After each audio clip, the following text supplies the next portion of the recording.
وعلى آل سيدنا محمد كما صليت على إبراهيم وعلى آل إبراهيم في العالمين إنك حميد مجيد. أعوذ بالله من الشيطان الرجيم. بسم الله الرحمن الرحيم. قال يا بني خففي عليك ان کو پوری تفصیل کا پتہ نہیں تھا.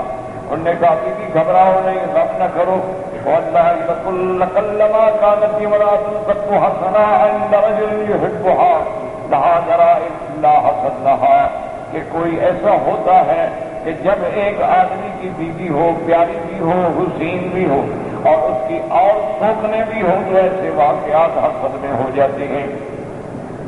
وقلت وقد علم بھی ابھی قالت نعم، میں نے پوچھا اپنا ابا کو بھی پتا ہے؟ انہوں نے کہا پتا ہے. قلت ورسول اللہ، حضور کو بھی اس قصے کا پتا ہے. قلت قالت نعم ورسول اللہ صلی اللہ علیہ وسلم مستعبت وبكيت. میں نے کہا خدا کی شان ہے کہ اب اس واقعے کا میرے ابا کو بھی پتا، حضور کو بھی پتا ہے، ماں کو بھی پتا ہے. اب میں برداشت نہ کر سکی، میں رونے لگی. اس سمے ابو بکر سوتی وہ فوق البیت اطرافنا فقال لأمی ما شأنها. میرے رونے کی آواز جب میرے ابا کو پہنچی تو وہ اوپر سے اترے اور انہوں نے پوچھا کیا بات ہے؟ قالت بلغها الذي ذكر من شأنها. بی بی نے کہا کہ ابو بکر اور بی بی عائشہ کو بھی پتہ چل گیا ہے اس کے بارے میں جو باتیں ہو رہی ہیں.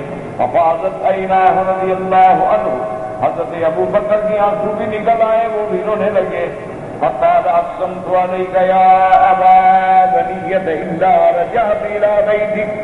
فرجعت ولقد جاء رسول الله صلى الله عليه وسلم بيتي وسأل عني خادمتي فقالت يا رسول الله. آپ نے فرمایا کہ بی بی آپ کو واپس جانا چاہیے تھا اپنے گھر میں. اس کے بعد حضور آئے ہمارے گھر میں اور میری خادموں سے پوچھا کہ بتاؤ تم نے کیا دیکھا بی بی عائشہ کے بارے میں؟ وقالت یا رسول اللہ وقال اللہ ما علمت علیہ عیبا. میری خادمہ نے کہا خدا کی قسم ہے میں نے بی بی عائشہ میں کوئی عیب نہیں دیکھا. الا انها كانت ترقد حتى تقول الشعب وتاكل خبيرها وجينها. ہاں یہ بات درست ہے کہ کبھی کبھی بی بی غفلت میں سو جاتی ہیں اور آپ کا آقا جو ہے بکریاں کھا جاتی ہیں. فانطلع بعض اصحابه وقال ارسلي رسول الله حتى اسكتوا لها به. اور بعض صحابہ نے بی بی بریرہ کو سخت کلام بھی کہی. وقال سبحان الله والله ما علمت عليها الا ما يعلم الصائب ولا تبن الذهب الاحمر. انہوں نے کہا خدا کی قسم میں کچھ نہیں کہہ سکتی، میرے نزدیک تو بی بی عائشہ خالص سونا ہے جس میں کوئی عیب نہیں ہے. وبلغ الامر ذلك الرجل الذي قيل له فقال سبحان الله والله ما كشفت كنف انثى قط. اب کہتے ہیں کہ اس کے بعد اس بندے کو بھی جب پتہ لگا حضرت صفوان بن المعطل کو بھی کہ تمہارے بارے میں بی بی عائشہ کے ساتھ تہمت، انہوں نے کہا خدا کی قسم ہے ما کشفت کنف انثى قط، میں نے تو کبھی کسی عورت کا بدن بھی نہیں دیکھا زندگی میں. انہوں نے کہا اللہ نے مجھے تو محفوظ رکھا. قالت عائشہ رضی اللہ تعالی فقتل شہیدا فی سبیل. اور وہ بندہ بھی شہید ہوا اللہ کے راستے میں، اللہ نے مقام دیا حضرت صفوان. قالت واخبار آیا انی فلم يدال حتى دخل علی رسول اللہ صلی اللہ علیہ وسلم وقد صد العصر. حضور عصر پڑھ کے تشریف لائے. ثم دخل وقد اقتنفني ابوایا عن یمینی وعن شمالی. میرے ماں باپ میرے دائیں بائیں بیٹھے تھے، حضور تشریف لائے. فحمد اللہ تعالی واثنى علیہ، اللہ کا حمد و ثنا بیان کی. ثم قال اما بعد یا عائشہ ان كنت تعرفت سوءا او ظلمت فتوبی الی اللہ. حضور پاک نے مجھے فرمایا کہ عائشہ اگر تم سے گناہ ہوا ہے، تم نے کوئی غلطی کی ہے تو توبہ کرو، اللہ توبہ قبول کرنے والے ہیں. فإن الله يقبل التوبة عن عباده. قالت فقد جاء امرأة من الأنصار فهي جالسة الباب فقلت الا تستحيي من هذه المرأة ان تذكر شيئا. ایک عورت انصار کی بھی ہمارے گھر میں بیٹھی تھی. میں نے حضور سے کہا کہ یا رسول اللہ کم از کم اس عورت کا تو خیال کریں گے، اس کے سامنے آپ اپنی بیوی کو کیا کہہ رہے ہیں؟ فقال رسول اللہ صلی اللہ علیہ وسلم فالتفت الى ابی فقلت له عجب رسول اللہ. میں نے ابا سے کہا ابا تم جواب دو. قال فماذا اقول؟ فالتفت الى امي فقلت میں نے اپنی اماں سے کہا جی بھی رسول اللہ کو جواب میں قالت ماذا اقول کہنے لگی بیٹی میں کیا صفائی پیش کروں فلما لم يجيباه میرے ماں باپ نے کوئی صفائی نہ دی تشهدت فحمدت الله واثنيت عليه بما هو اهله میں نے بھی اللہ کی حمد و ثنا بیان کی ثم قلت اس کے بعد میں نے کہا اما بعد والله ان قلت لكم اني لم افعل والله عز وجل يشهد اني لصادقة ما ذاك من افي عندكم لقد تكلمتم به واثرت قلوبكم بی بی عائشہ فرماتی ہے کہ میں نے کہا کہ خدا کی قسم ہے اگر میں کہوں کہ میں نے گناہ نہیں کیا میں نے غلطی نہیں کی اور میں سچی ہوں کہ میں نے غلطی نہیں کی لیکن تم کہا آپ کہا نہ نہیں آپ کے دلوں میں یہ بات بیٹھ چکی ہے جو کہ رات میں یہی بات کرتے کرتے کرتے انسان کا دماغ متاثر ہو جائے آپ لوگوں کے دل متاثر ہو چکے ہیں ان کو تمنی کنفرم تو اور اگر میں کہوں کہ میں نے گناہ کیا ہے اللہ یعلم انی لغافر اللہ جانتے ہیں کہ میں نے گناہ نہیں کیا لتقولن كذبت به على نفسها پھر بھی آپ لوگ یہی کہیں گے کہ دیکھو یہ اپنی صفائی بیان کر رہی ہے فإني والله ما أجد لي ولكم مثلا فالتمست اسم يعقوب فلم أقدر عليه إلا أبا يوسف میں نے کہا میرا حال اور آپ لوگوں کا تو یہ حال ہے کہ فرماتی ہے میں نے بہت کوشش کی یاد کیا یوسف علیہ السلام کے والد کے نام حضرت یعقوب کو لیکن شدت غم میں مجھے یاد نہ آ سکا اس لیے میں نے کہا ابا یوسف میری اور آپ لوگوں کی مثال ایسے ہے جیسے حضرت یوسف علیہ السلام کے ابے کی مثال کی بیٹوں کے سامنے فصبر جمیل واللہ المستعان علی ما تصفون وانزل اللہ علی رسوله من صالح سکتا ورحمن ونی لا تبین سربی وجیہم سجمین ویقول حضور پہ اسی وقت وحی نازل ہوئی میں دیکھ رہی تھی حضور کے چہرے پہ خوشی کے آثار محسوس ہو رہے حضور پاک نے وحی کے بعد پسینہ پوچھا میں اب شری یا عائشہ فقد انزل اللہ براءتک آپ نے فرمایا مبارک ہو عائشہ اللہ نے تیری صفائی قرآن میں نازل فرما دی ہے عرض سے قلت وكنت اشد ما كنت غضبا فقال لي ابا يقوم الي فقلت لا والله لا اقوم اليه ولا احمده ولا احمدكما ولكن احمد الله الذي انزل براءتي لقد سمعتموه فما انكرتموه ولا غيرتموه انہوں نے میرے والدین نے کہا کہ قومی فاشکری رسول اللہ کہ اللہ کے نبی کا شکر ادا کرو وقلت لا احمد ولا احمدكما بل احمد اللہ میں نہ تمہارا شکر کرتی ہوں نہ نبی کا شکر کرتی ہوں میں تو اللہ کا شکر ادا کروں گی جس نے میری صفائی دی کیونکہ آپ لوگوں نے بھی میری صفائی میں کچھ نہیں کہا آپ لوگوں نے بھی ایک کلمہ نہیں کہا وقالت عائشہ تقول اللہ زینب بنت جحش فأصلها الله بدينها فلم تقل إلا خيرا بی بی عائشہ فرماتی تھی کہ بی بی زینب حالانکہ میری سوگن تھی لیکن دین کی وجہ سے تقوی کی وجہ سے اللہ نے اس کو بچا لیا اس کی زبان سے کوئی لفظ نہیں نکلا میرے بارے میں وَأَمَّا أُخْتَهَا حَمَنَةَ بِنْتَ جَحْشٍ فَهَلَكَتْ فِي مَنْ هَلَكَ حالانکہ حمنہ اس کی بہن ہے لیکن وہ ہلاک ہو گئی وكان الذي يتكلم به مصطفى وصال ثابت الله عبد الله النبي بن سنور وهو الذي كان يستوشي ويجمعه اصل تو عبد الله بن ابي بن سلول تھا کہ ان بات کو اکٹھا بھی کرتا تھا پھیلاتا بھی تھا وهو الذي تولى كبر منهم هو وحمنا قالت وحلف ابو بكر الا ينفع مستحن بنافئة ابدا میرے ابا نے غصے میں قسم کھا لی کہ آج کے بعد میں حضرت مصطفیٰ کی امداد نہیں کروں گا اللہ نے قرآن نازل فرما دیا ولا يأتل أولو الفضل منكم والسعة يؤتوا أولي القربى والمساكين يعني مستحن ألا تحبون أن يغفر الله لكم والله غفور رحيم فقال أبو بكر بلى والله يا ربنا إنا نحب أن تغفر لنا وآخره بما قال يسرا جب یہ آیت اتری تو حضرت ابو بکر نے دوبارہ حضرت مصطفیٰ کی خدمت شروع فرما دی هكذا رواه البخاري من هذا الوجه معلقا بصيغة الجزم النبي أسامة حماد بن أسامة أحد الأئمة الثقات وقد رواه النجري في تفسيره عن سفيان بن وكيع النبي أسامة مطولا به مثله ونحوه ورواه النبي حاتم النبي سيد الشجي النبي أسامة ببعضه وقال الإمام أحمد رحمه الله تعالى حدثنا هشيم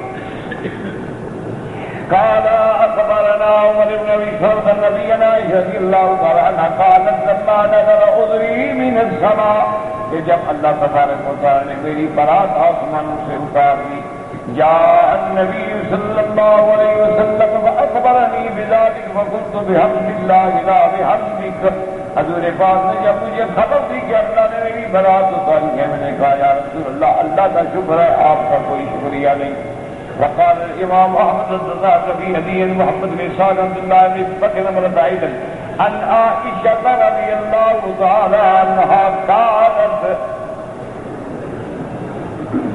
لما نزل عذري قام رسول الله صلى الله عليه وسلم فذكر ذلك وتلا القرآن فلما نزل امر برجلين وامرأة فضربوا حدهم اور اللہ نے جب قرآن میں یہ حکم جاری فرما دیا کہ جو جھوٹی تہمت لگائے ایسی کون ہمارے تو ان کو حد جاری کی گئی وقالت ان هذا حدیث حسن ووقع عند ابي داود تسمیتهم وہ مسلمانوں میں کون تھے حسان بن ثابت مصطفى بن حصاصة حمنا بنت جحش رضوان الله عليهم وهذه طرق متعددة بالمؤمنين عائشة رضي الله تعالى عنها في المصانيد والسياح والسنن وغيرهما بیوی کے بارے میں یہ روایات ہیں مختلف طرق سے مسانید کے اندر بھی ہیں سنن کے اندر بھی ہیں سیاح کے اندر بھی ہیں وقد روى من حديث ام رومان رضي الله عنها وقال الامام احمد الضرائي بن عاصم قال اخبرنا حسين بن وائل سكن من رومان قال بين انا عند عائشه سبقت يا امراه من الانصار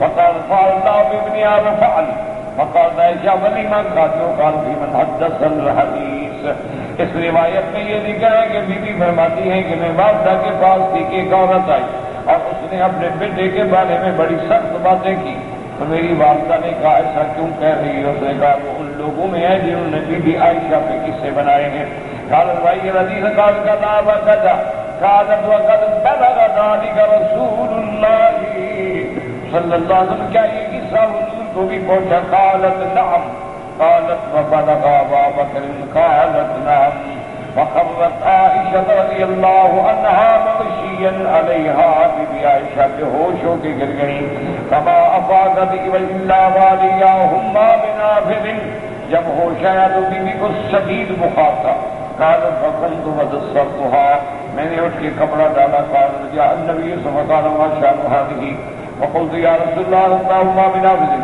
قال فلعله في حديث تحدث به قالت فاستبت عائشة قائدة فقالت والله لئن حلفت لكم لا تصدقوني اگر میں قسم بھی کھاؤں تو مجھے سچا نہیں مانو گے ولئن اعتذرت إليكم لا تعذروني اگر میں اپنی صفائی بیان کروں تو تم قبول نہیں کرو گے فمثلی ومثلكم كمثل يعقوب وبنيه قال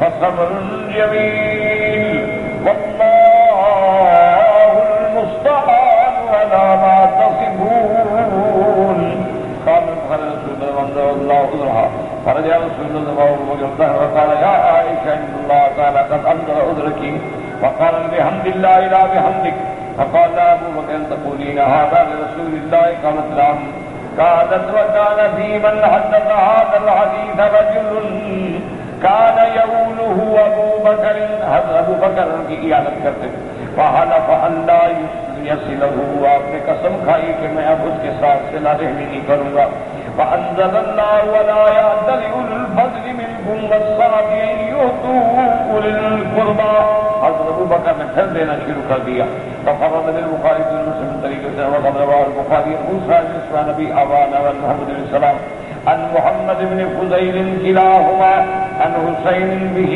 وفي لفظ ابي أبانا حدثتني ام رومان فهذا صريح في سماع مسروق منها وقد انكر ذلك جماعة من الحفاظ منهم الخطيب البغدادي وذلك لما ذكره اهل التاريخ انها ماتت في زمن النبي صلى الله عليه وسلم قال الخطيب وقد كان مسروق يرسل ويقول سئلت ام رومان ويسوقه فلعل بعضهم كتب سئلت بألف سألت بألف اعتقد الراوی انہا صارت ظنہ متصلا، حالانکہ روایت مرسل ہے، روایت متصل نہیں ہے.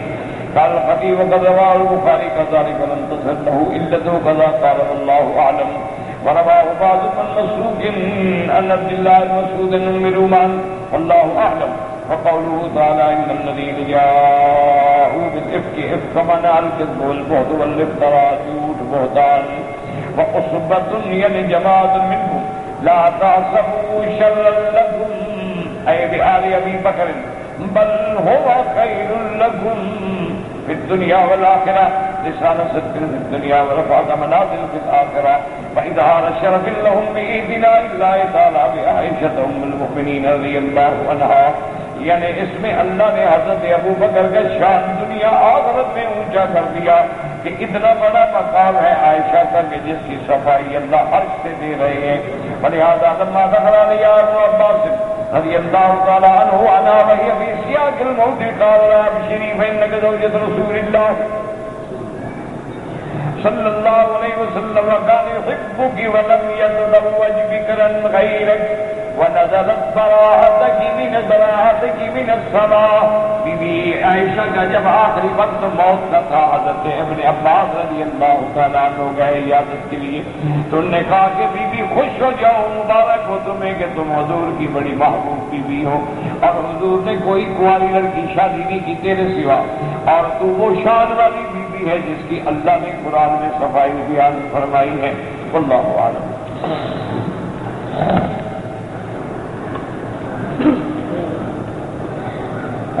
کہتے ہیں جی کہ میرے دل کا آپریشن ہوا ہے، اس کے لیے کوئی دعا بتائیں کہ اللہ تبارک و تعالی مجھے شفاء کاملہ صحت عاجلہ عطا فرمائے.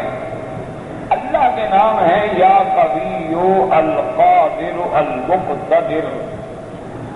یہ تین نام جو ہے نا ہر نماز کے بعد پڑھ کے ہاتھوں پہ دم کر کے دل کی جگہ پہ پھیرا کرو. یا قوی القادر المقتدر یہ پڑھ کے ہر نماز کے بعد اول آخر ضرور شریف اور یہ 9 دفعہ پڑھ کر یا 7 دفعہ 11 دفعہ جتنا بھی ہو سکے، کوئی ایسی بات نہیں ہے. پڑھا ہے وہ دل کے مقام پہ دم کر دیا تو اللہ کے اسماء میں برکت ہے، اسی کے اسماء سے سارے مسئلے حل ہوتے ہیں. کیونکہ اللہ کا خود قرآن میں حکم ہے للہ الاسماء الحسنى فادعوه بها کہ اللہ کے بہت ہی پاکیزہ پسندیدہ نام ہیں، اللہ کو ان کے ناموں کے ساتھ پکارو. کہتے کہ جی جب امام نماز جنازہ پڑھاتے ہیں تو امام ابو حنیفہ رحمۃ اللہ علیہ کے نزدیک پہلی تکبیر کے بعد ثنا، دوسری تکبیر کے بعد درود شریف اور تیسری تکبیر کے بعد دعا اور چوتھی کے بعد سلام.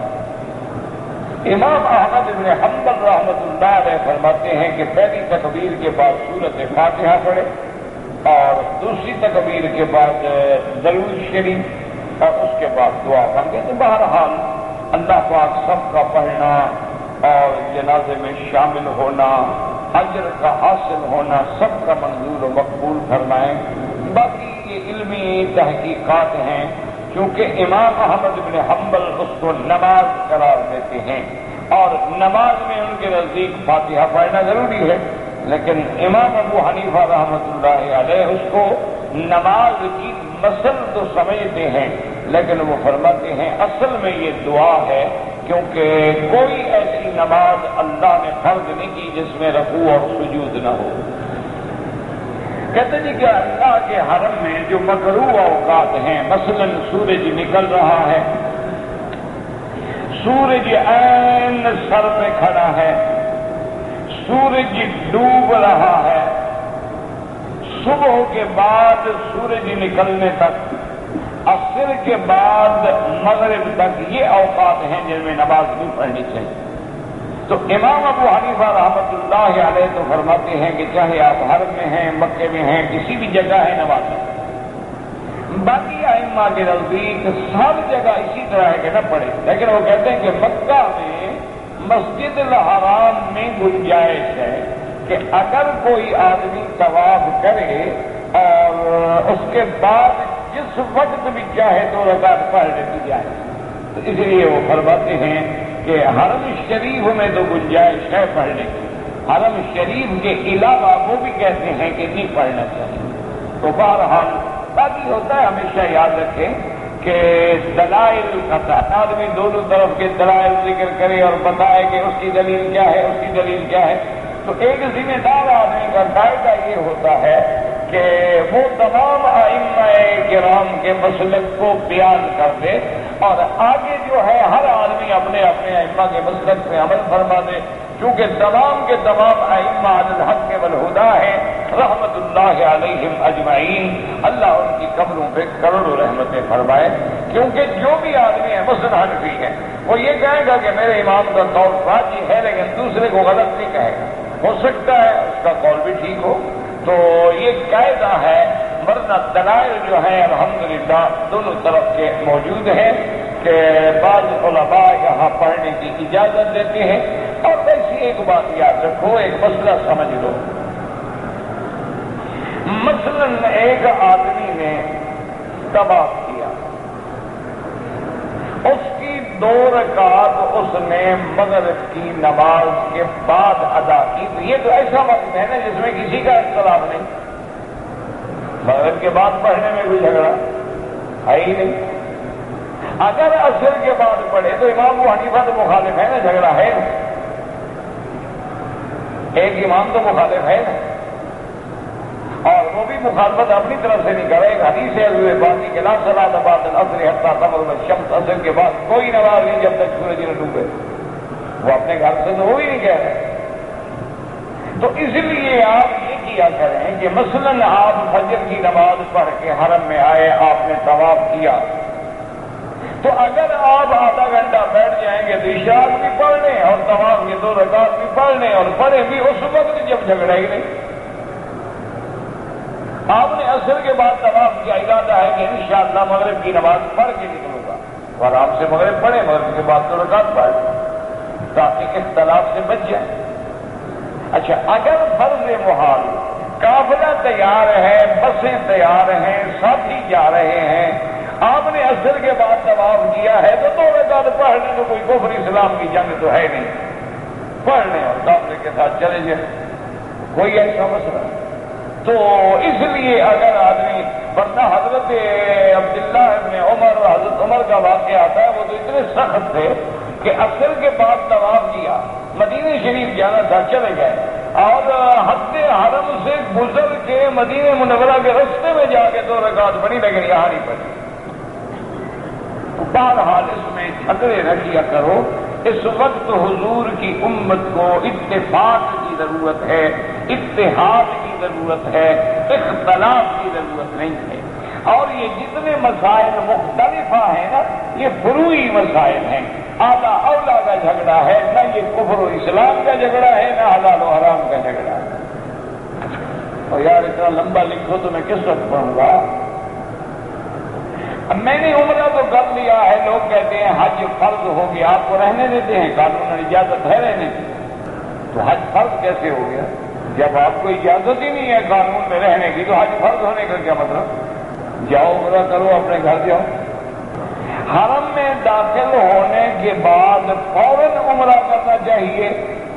میں جب داخل ہوا تو ظہر کی نماز کا وقت ہو رہا تھا، تو پہلے فرض پڑھو خدا کے بندے. عمرہ دعا ایک سنت ہے، فرض چھوڑ دو. لوگ نماز پڑھیں تو عمرہ کر رہے، اچھی بات ہے. یہ کیا معنی ہے؟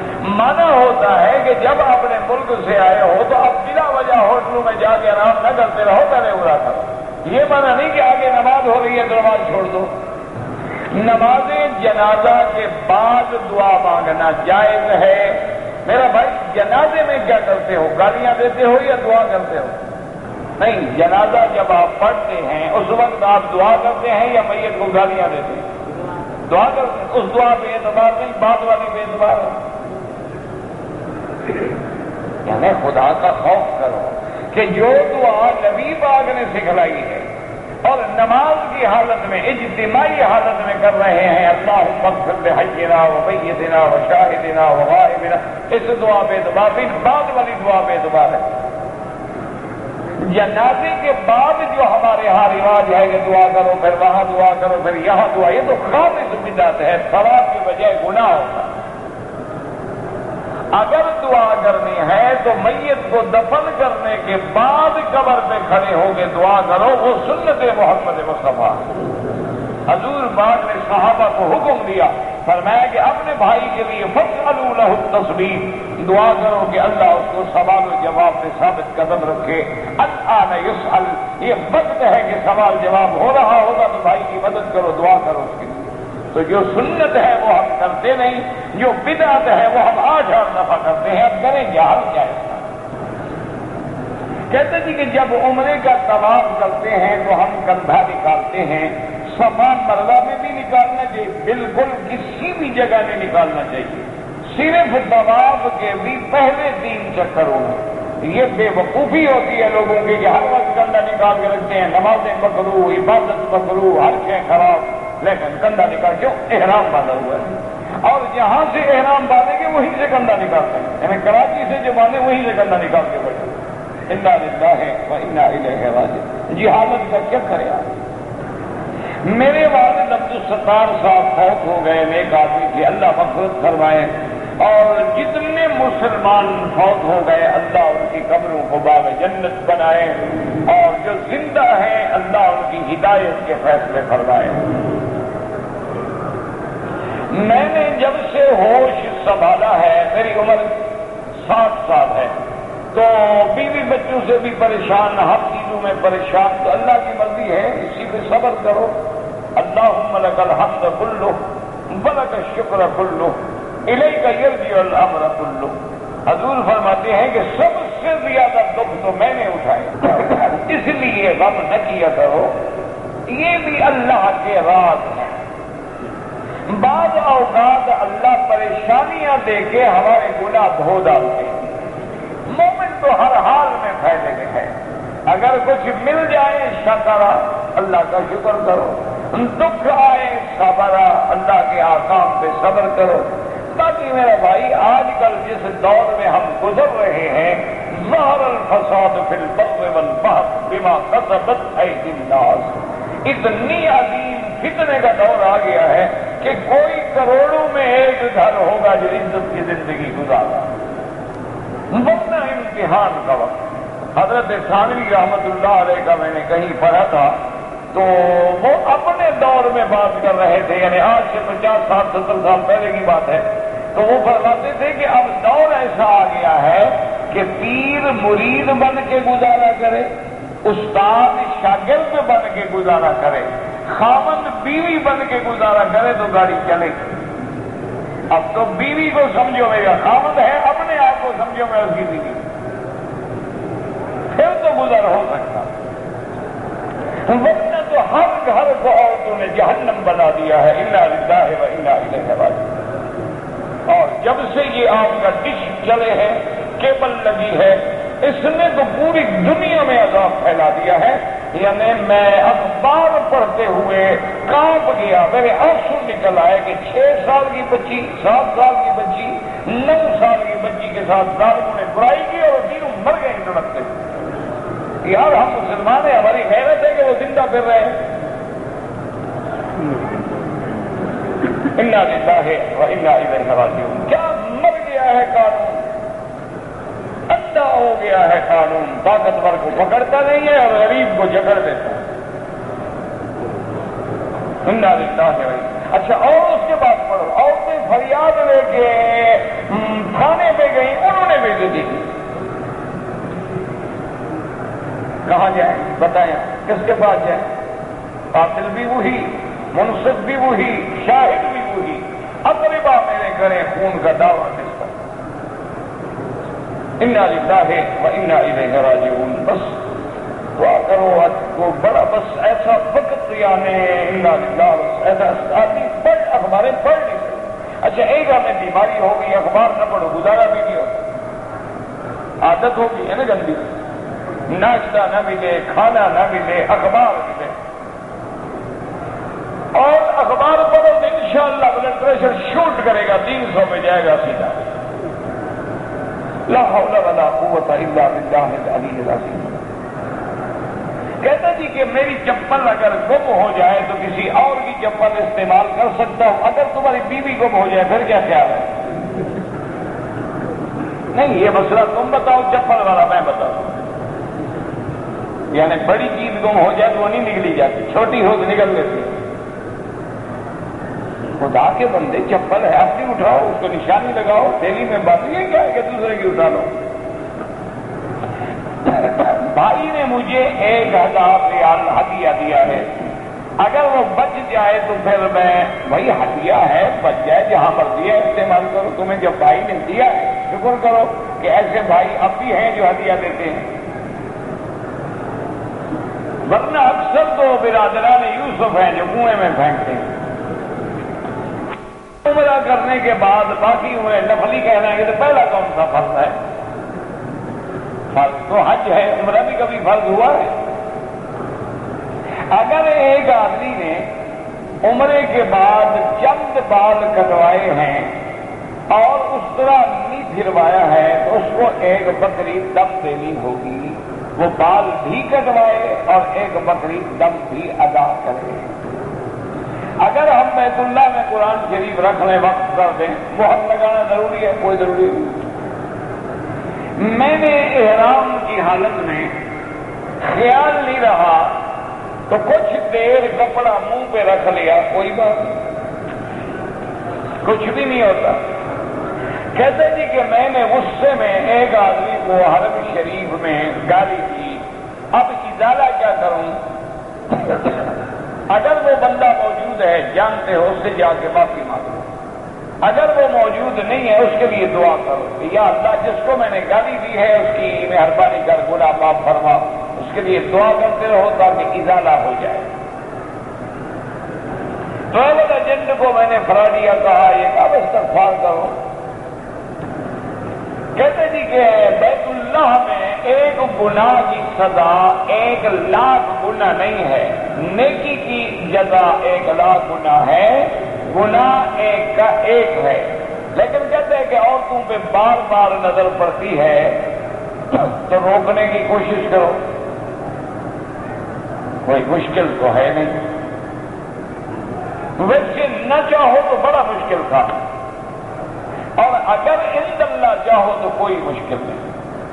تھوڑی سی بس توجہ کر لو، اللہ سے ڈر جاؤ کہ یہ بھی میری بیٹی ہے، بہن ہے اور اللہ کی مہمان ہے، اگر میں نے اس مہمان کو بری نظر سے دیکھا تو کہیں خالق ناراض نہ ہو جائے۔ بس ذرا تصور کر لیں اور نظر در قدم اور وحدت در انجمن، اپنے آنکھوں کو پاؤں پہ دکھا دو، انشاءاللہ کچھ بھی نہیں ہوگا۔ بی بی خدیجہ کا مکان کہاں تھا؟ اب تو حرم بن گیا، کیا کرو گے؟ نیچے سے کھودو گے؟ اللہ کا کعبے سے دل بھر گیا ہے، بابی بی بی خدیجہ کا مکان سے بڑا ادب کرو، اور کعبے میں دعا کیوں دیکھ رہے ہو؟ تو بی بی خدیجہ کا مکان پہ جا کیا کرو گے؟ اصل میں لوگ بھی کہاں جائیں، ایسی عورتیں دیکھی تو ہے نہیں جاتی، مختلف ملکوں کی خوبصورت لڑکیاں آ جاتی ہیں، چہرے کھلے ہوئے ہیں، اللہ کی ہدایات ہے، ہدایت۔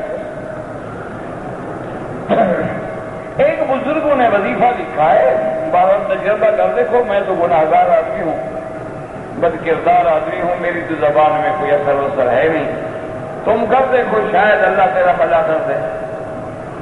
ایک بہت بڑے بزرگ تھے، انہوں نے لکھا ہے کہ ہر نماز کے بعد 11 دفعہ لا حول ولا قوت الا باللہ العلی العظیم، ہر نماز کے بعد 11 دفعہ لا حول ولا قوت الا باللہ العلی العظیم 11 دفعہ پڑھ لیں، اور دل میں یہی نیت ہو کہ یا اللہ گناہوں سے تیری مدد کے سوا میں نہیں بچ سکتا، نہ میری نظر بچ سکتی ہے، نہ میرا دماغ و عقل و جسم و جان بچ سکتی ہے، تو اپنی رحمت سے بچا لے۔ تو انہوں نے لکھا ہے کہ انشاءاللہ چند دنوں کے بعد انشاءاللہ نظر نہیں اٹھے گی ادھر ادھر۔ کہتے تھے کہ ایک مرد نے اپنی بیوی سے ملتے ہوئے پستان چوس کے دودھ پی لیا۔ اچھا کیا روز پیا کرو، گھر میں بکری کی بکری، بیوی کی بیوی، بلکہ تھوڑا بہت گلاس رکھ لیا کرو تاکہ کوئی مہمان ہے اسی کی چائے پلاؤ۔ اسپیشل فار یو، کیونکہ ایسی چائے کسی نے پی ہوگی۔ اور فلمیں دیکھو جی انشاءاللہ، فکر نہ کرو، تباہی کا منزل پہ آ گئے ہو انشاءاللہ، پھسلتے پھسلتے پتہ نہیں کہاں پہنچو گے۔ بہرحال نکاح نہیں ٹوٹتا، فکر نہ کرو، روزانہ صبح شام دودھ پیو۔ نکاح ٹوٹتا ہے 2 سال کی عمر ہو، دودھ پیو تو پھر ماں بنتی، اپنی ماں بنتی، اور فائدہ ہے بھائی، بیوی کی بیوی، بکری کی بکری، گائے کی گائے، بھینس کی بھینس، گھر میں کتنے مفادات ہیں، لوگ 2 in 1 ہو گیا نا۔ ابھی اور فلمیں دیکھو 3 in 1 پہ بھی پہنچ جاؤ۔ توبہ کرو، استغفار کرو، یہ اس سے بڑی کوئی بے حیائی ہے۔ ویسے نکاح نہیں ٹوٹتا، یہ مسئلہ سمجھ لو، مسئلہ یہ ہے کہ نکاح نہیں ٹوٹتا، لیکن کچھ سوچو تو صحیح کہ ہم کیا کر رہے ہیں، کدھر جا رہے ہیں، انسان ہے، حیوان بن رہے ہیں۔ میرا اپنا بیٹا نہیں ہے، میں نے بھائی سے لیا ہے، اس کی ولدیت میں بھائی کا نام لکھو گے، تمہارا بیٹا نہیں ہے، تمہارا پوتا بننا تو ہے، بیٹا اپنے باپ کا ہے۔ ادعوہم لآبائہم، ان کو اس کے باپ کے ساتھ پکارو، نہ وہ تمہارا وارث ہے، اپنے باپ کا وارث۔ کہتے تھے کہ میرے پاس کچھ رقم پڑا ہوا ہے، وہ نہ بڑھتا ہے نہ گھٹتا ہے، نہ کام میں ہے نہ کاروبار میں، ویسے پڑا ہوا ہے، اس سے زکات دوں گا، زکات دو گے تو گھٹے گا نا، زکات دو انشاءاللہ، تم کاروبار نہ کرو تو کیوں بڑھے کیوں گھٹے، پڑا ہے زکات تو دینی ہوگی۔ کہتے جی کہ عورت کے لیے اپنے آنکھوں کا رنگ بدلنے کے لیے لینس لگانے ضروری جائز ہیں، بالکل جائز ہیں، لیکن وہ آنکھیں رنگ بدل کے شوہر کو دکھائے، لوگوں کو نہ دکھائے۔ اگر لوگوں کو دکھانے کے لیے وہ لینس لگاتی ہے اور دھوکے دیتی ہے تو سب سے بڑی لعنت ہے اللہ کی، اللہ کے رسول۔ اپنے خاوند کو دکھاؤ آنکھیں، سرخ بنا کے، سبز بنا کے، کالی بنا کے، نیلی بنا کے، جب چاہو آنکھیں، ویسے بھی روز آنکھیں دکھاتی ہو تو لینس کے ساتھ ڈبل ہو جائے گی۔ اگر ہم نے 2 رکعت امام کے ساتھ پڑھی ہیں، بعد میں جب ہم کھڑے ہوں 2 رکعت کے لیے تو اب ثنا بھی پڑھیں، سورہ فاتحہ بھی پڑھیں، سورت بھی پڑھیں، سب پڑھیں، جو پہلے آپ پڑھتے تھے وہی پڑھیں۔ ٹی وی پر مذہبی پروگرام دیکھنے جائز ہیں، یہ کیسے مذہبی پروگرام ہیں کہ عورتیں نعتیں پڑھ رہی ہیں اور عورتیں بغیر پردے کے بیٹھی ہیں اور کیمرہ گھوم رہا ہے اور مجلس میلاد محمد مصطفیٰ، انا للہ و انا الیہ راجعون، اللہ عذاب سے بچائے۔ اگر ہماری صف میں اگلی صف خالی ہے، آپ چلے جائیں، اگلی صف پوری کریں۔ اگر ایک آدمی داڑھی مڈاتا ہے یا کٹواتا ہے، اس کے پیچھے نماز جائز ہے۔ اگر کوئی اور امام نہ ملے، سارے اس طرح پھروانے والے ہوں تو اس کے پیچھے پڑھ لیں۔ اگر داڑھی والا ہے تو اس کو آگے کھڑا کرو، کیونکہ داڑھی مڈانے والا فاسق ہے، وہ امام نہیں بن سکتا۔ اگر پیچھے اسرے والے ہیں تو پھر تو آگے مڈانے والا کیا ہے نا، اندھوں میں کانا راجا ہو گیا۔ شعبان کی 15ویں رات کو عبادت کرنا یا قبرستان جانا کسی حدیث سے ثابت نہیں۔ جتنی روایات ہیں 15 شعبان کے بارے میں ایک بھی صحیح حدیث نہیں، ضعیف حدیثیں ہیں، فضیلت ہے، وہ کرتا ہے، لاکھ دفعہ کرے، بزرگوں نے بھی، بڑے بڑے علماء اولیاء اللہ بھی جانتے تھے، لیکن کوئی صحیح حدیث میں حکم ہو ایسی بات۔ میری 12 گھنٹے ڈیوٹی ہوتی ہے اور دوران ڈیوٹی حج میں ہمیں بغیر ورزی کے نہیں رہ سکتے، حج نہ کرو، مجبور ہو یا چھٹی دو۔ زمزم بھی بیٹھ کے پیا کریں، لیکن اگر کھڑے ہو کے پیا جائے تو گناہ نہیں ہوگا۔ میری بیوی کبھی کبھی گھر کا کام نہیں کرتی، ٹھیک ہے، تو نکرانی تھوڑی ہے، تمہاری بیوی ہے کہ نکرانی رکھی ہوئی ہے، اس کی ذمہ داری نہیں ہے کہ گھر کا کام کرے، کرانا ہے تو محبت سے کراؤ، ڈنڈے سے تو نہیں۔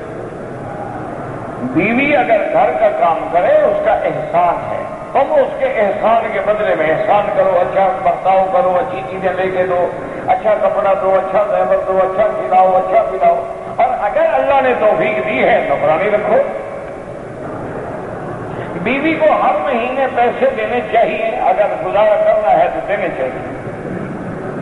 اب تو مسئلہ یہ پوچھو کہ ہر مہینے بیوی سے پیسہ لینے چاہیے، ہوتے اس کے پاس ہے تو دو گے کیا؟ وہ تو تنخواہ لے کے ادب سے پیش کر رہے ہیں جناب، قبول فرمائیں سر میں نے کپڑا لینا ہے، اجازت ہے، وہ ساتھ جائے تو جائے، نہ تو ٹھیک ہے بہتر ہے. اب تو سب کچھ اس کے پاس ہوتا ہے، اس نے تم سے تھوڑا لینا ہے. الٹے مسئلے نہ پوچھے کرو، سیدھا پوچھا کرو کہ جناب خاوند ہر مہینے بیوی سے درخواست کر کے کتنی تنخواہ لے سکتا ہے؟ سچی بات کرو. بچے کا پیشاب پخانا صاف کیا، وضو ٹوٹ جائے گا؟ نہیں، ہاتھ دھو لے، وضو کیوں ٹوٹ جائے گا؟ اگر دنیا سے بے رغبتی، گناہوں کے ڈر کی وجہ سے آدمی موت کی تمنا کرے، بالکل نہ جائے. کبھی موت کی تمنا نہ کرو، زندگی کی تمنا کرو اور یہ کہو ہاں اللہم ان کنت تعلم، میرا اللہ اگر آپ جانتے ہیں کہ میری زندگی میرے لیے بہتر ہے تو مجھے زندگی دے، اور تیرے علم میں میری موت بہتر ہے تو پھر موت ہوتا. جب صفا مروہ دوڑنے کے لیے جائیں، شروع کرتے ہوئے کیا پڑھیں؟ ابدأ کما بدأ بہ اللہ ان الصفا والمروہ من شعائر اللہ، اور اس کے بعد لا الہ الا اللہ وحدہ صدق وعدہ نصر عبدہ حزم الاحزاب وحدہ لا شیء قبلہ ولا شیء بعدہ لا الہ الا اللہ وحدہ لا شریک لہ لہ الملک ولہ الحمد یحیی ویمیت وہو علی کل شیء قدیر. اگر نہ آئے تو کچھ بھی نہ پڑھو، دوڑنے کا نام صفا مروہ. 7 چکر ہوئے گا، ایک لفظ بھی نہ پڑھو، صفا ہو گئی. عورت مدینے سے آئی، حیض میں تھی، احرام نہیں باندھا. مکے میں پہنچنے کے بعد پاک ہو کر مسجد عائشہ سے احرام باندھا، دم دینا پڑے گا. وہ حالت حیض میں غسل کر کے نیت کر سکتی تھی، نماز نہ پڑھتی، بس لبیک اللہم لبیک لبیک لا شریک. اب بھی علاج ہے، دم میں 300 ریال لگیں گے. اگر ہمت کرو تو ایک دفعہ پھر مدینہ شریف چلے جاؤ اور احرام باندھ کے آ جائے، کوئی دم نہیں دینی پڑے گی. تو وہ تو 100 ریال میں کام ہو جائے گا نا. بکری تو 300 سے کم میں نہیں ملے گی. منہ کا حصہ تولیے سے صاف کیا، کوئی حرج نہیں. اگر مجھے اپنی چپل کی جگہ بھول جائے، دوسرے کی مت اٹھاؤ. ایک آدمی کے پاس میں نے کام کیا، وہ پیسے کھا گیا. اللہ سے دعا کرو کوئی نہیں کھا سکتا، دنیا میں کھا جائے گا کھا جائے، آخرت میں نیکیاں دے گا. ہمیں گھاٹا کیا ہے، کھانے دو. پاکستان کے لیے دعا کریں. ہم تو بھئی ہر روز کرتے ہیں اللہ کے بندے، کوئی دن ایسا ہے جب دعا نہ کریں. اللہ پاکستان کی اور تمام بلاد اسلامی کی حفاظت فرمائے. دعا کریں. بہت مشکل دور میں آپ کا ملک گزر رہا ہے، اور اس وقت دشمنوں نے بالکل سینڈوچ بنا دیا ہے کہ کسی جگہ سے آپ کو ٹھنڈی ہوا آنے کی اب امید نہیں رہی. صرف دعا کرو کہ اللہ مدد کرتے، اللہ استحکام نصیب کرتے. اگر ہم یہاں رہیں تو بغیر اجازت کے حج کریں نہیں، قانون نہ توڑیں، اسلامی حکومت ہے. اگر با جماعت نماز میں مقتدی سے کوئی غلطی ہو جائے تو اس پہ سیدھاری کرنا پڑتا. حرم کے اندر وضو کرتے ہیں، بالکل غلط ہے. مسجد کے اندر وضو نہ کیا جائے، باہر نکلا کریں. اگر وضو کر رہے تھے کہ دوسرے پر چھینٹیں پڑ گئیں، کچھ بھی نہیں ہوتا. کہتے تھے کہ ائمہ نے صحابہ کو دیکھا ہے، ابو حنیفہ نے دیکھا. کہتے تھے کہ میں ٹیکسی ڈرائیور ہوں، ٹیکسی چلاتا ہوں، کبھی کبھی میری گاڑی میں غلط لوگ بھی بیٹھ جاتے ہیں. اب آپ سب کا آپریشن تھوڑا کریں گے، آپ اپنی مزدوری کرو، اللہ پہ چھوڑو. ہاں جانتے ہو کہ یہ لڑکی گناہ کے لیے جا رہی ہے، تمہیں پتہ ہے، پھر مت پٹاؤ. دودھ پلانے والی خاتون کو دائی پتہ نہیں رکھنا فرض ہے، کوئی فرض نہیں. ہر عورت اپنے بچے کو خود دودھ پلائے. بیمار ہو معذور ہو تو پھر دائی کا انتظام کرو. بہرحال گھر میں سختی نہ کیا کرو. ٹی وی وغیرہ نکال دیا، اچھا کیا. سختی سے اب حالات نہیں سدھرتے. کوشش کرو محبت سے، پیار سے. علماء کی کیسٹ لے جائیں، تقریریں سنائیں، اچھی کتابیں پڑھائیں، خود پڑھ کے سنائیں، اس سے انشاءاللہ تبدیلی آئے۔ اگر احرام کی حالت میں بال ٹوٹ جائے کچھ نہیں ہوتا، میں آپ کی شفا کے لیے دعا کرتا ہوں، اللہ آپ کو جزائے خیر دے۔ میں شادی شدہ ہوں، جہاں میں کام کرتا ہوں وہاں ایک اور لڑکی ہے، اس سے بھی مجھے محبت ہو گئی ہے، شادی کر لو، شادی کر دو، ورنہ کیا محبت؟ تمہاری لڑکی سے کسی کو محبت ہو جائے کیا خیال ہے، دے دو گے؟ تو وہ بھی تو کسی کی لڑکی ہے نا، وہ بھی تو کسی کی بیٹی ہے، کسی کی بہن ہے، کسی کی ماں ہے۔ یہ تو تصور کر لو کہ تمہاری بیٹی پہ کوئی عاشق ہو جائے تو کیا خیال ہے، خط لکھے تمہیں لڑکی بھجوا دو گے؟ غیرت کرو، حیا کرو، گھر میں بیوی بیٹھی ہے، ہمیں رشک لڑا رہے ہیں۔ کسی بلوچ کے پاس جاؤ نا، وہ علاج بڑا آسان ہے۔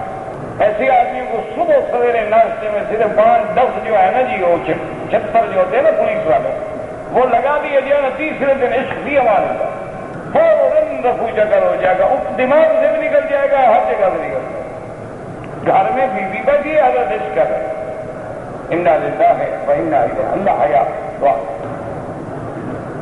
عالم برزخ کا قانون ہے، اللہ تعالی کی طرف سے ہے، پتہ نہیں آپ نے کیا لکھا ہے، میں تو سمجھ آتا ہے جواب کیا دیں۔ آپ نے 18 رجب کو کوئی آیت بتائی تھی بیماری کے لیے، تو اس وقت کی کوئی کیسٹ وغیرہ لے کے سن لو، مجھے تو یاد ہی نہیں، ہر بات تھوڑی دماغ میں کمپیوٹر ہے کھڑی رہے گی۔ حرم سے طواف کیا، صفا مروا دوڑ لیا، کوئی عمرہ نہیں ہوتا۔ عمرے کے لیے لازم ہے کہ حد حرم سے باہر جا کے نیت کرے، پھر آگے طواف صفا کرے۔